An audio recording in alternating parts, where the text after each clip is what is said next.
Hello, and welcome to Controlling Your Emotions for Your Children's Sake. I'm Liz Weaver of Learning Success, and I'll be your host for this video series.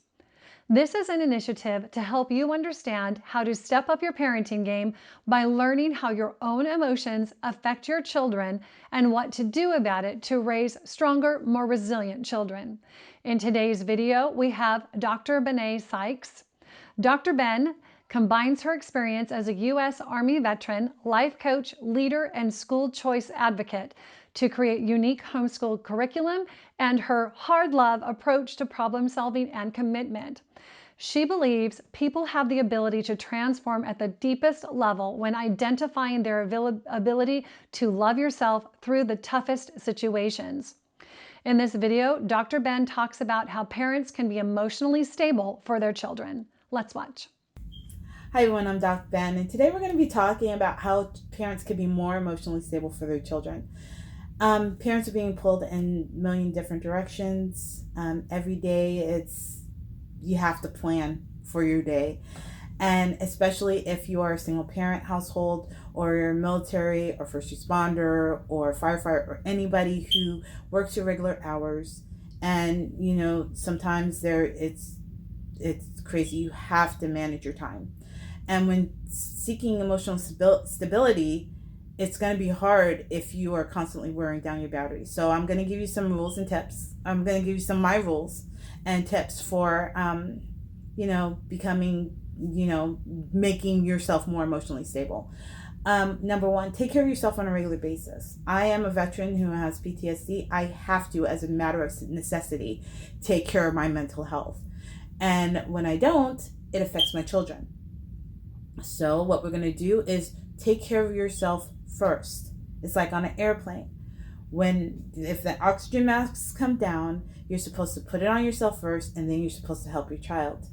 That's what we're going to start doing here. You need to start taking care of yourself and develop your own interests. 18 years is a long time, and it goes by really quickly and very slowly. So make sure you develop your own interests, because when your children don't need you as much as they do, like the ages from being a tween to a high school or whatever, you're going to have to occupy your time, and you're going to have to start preparing yourself for when your children are no longer in your household. I have to do that with my oldest daughter. She's 22. She's out the house. She's going to school. She's doing really well. Good job in your art show, Dion. But you have to make sure you do that. Number two, be your child's. They're not your best friends. They're your children, and you need to start parenting them. What irritates me is when children know about adult issues that their parents have with other adults.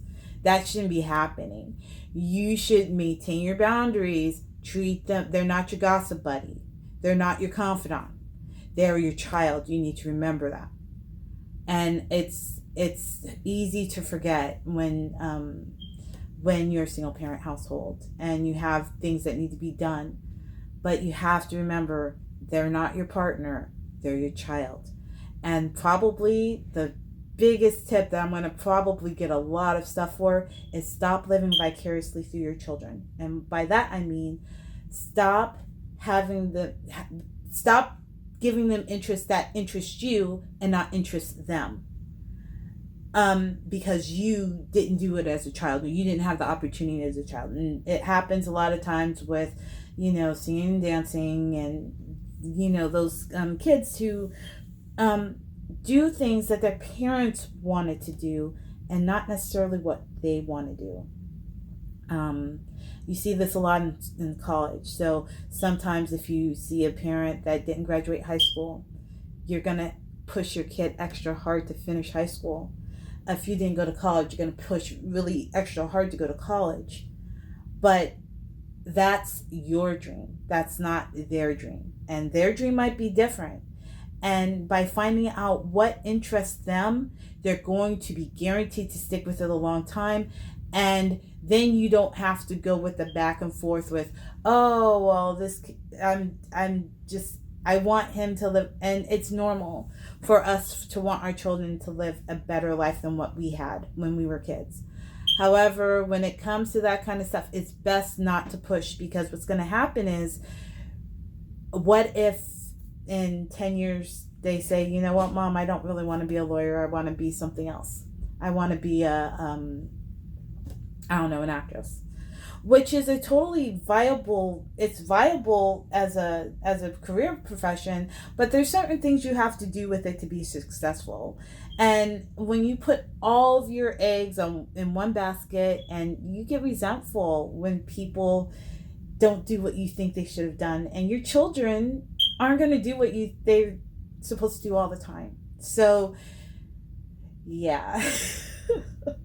You have to really be careful about that. So I guess that's it for now. Thank you so much for listening, and have the best day. Make good choices. Thank you, Dr. Ben, for sharing your rules and tips for making yourself more emotionally stable, especially as it relates to being a veteran with PTSD, single parents, members of our armed forces, and first responders.